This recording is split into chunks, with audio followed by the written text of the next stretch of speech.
America का बांग्लादेश को $1 अरब यानी करीब 8,862 करोड़ रुपए की सोयाबीन बेचने का कदम पड़ोसी देश में भारत के सोया मिल निर्यात को प्रभावित करेगा।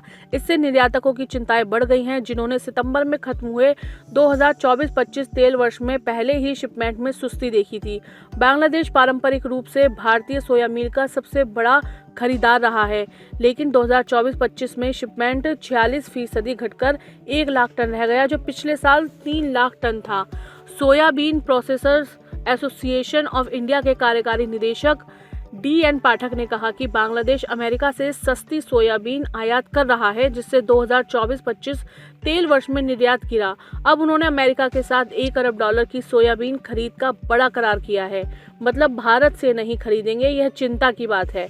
मंगलवार को ढाका में अमेरिकी दूतावास ने घोषणा की है कि बांग्लादेश की 3 प्रमुख सोया क्रशिंग कंपनियों का समूह अगले 12 महीनों में $1 अरब की अमेरिकी सोयाबीन खरीदेगा। यह सौदा अहम है क्योंकि ट्रंप प्रशासन के जवाबी टैरिफ और बढ़ते व्यापार तनाव के बीच चीन ने अमेरिकी सोयाबीन की खरीद रोक दी है।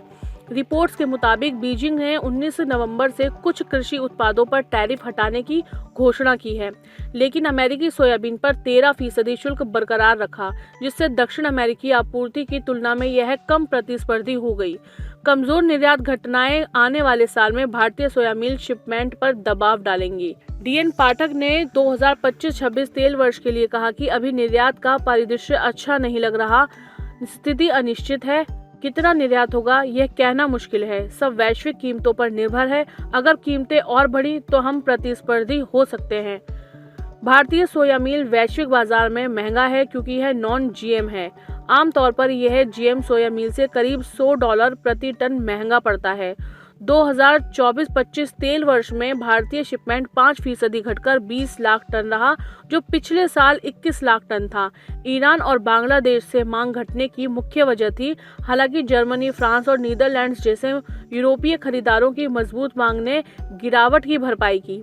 पाठक ने आगे कहा कि यूरोपीय संघ वन कटाई विनियमन लागू होने से पहले खरीदारों ने अपनी स्थिति मजबूत की। जर्मनी को निर्यात 4 गुना बढ़कर 4 लाख टन से ज्यादा हो गया, फ्रांस को 3 गुना बढ़कर 2 लाख टन और नीदरलैंड्स को 2 गुना से ज्यादा 1 लाख टन हो गया। ईरान को निर्यात में गिरावट को पाठक ने भू राजनीतिक स्थिति से जोड़ा। ईरान को हमेशा विदेशी मुद्रा भुगतान की दिक्कत रहती है और प्रतिबंधों से व्यापार जोखिम भरा है। ऐसे में निर्यातक जोखिम नहीं लेना चाहते। इस बीच भारतीय सोया मिल उद्योग EUDR अनुपालन की तैयारी कर रहा है।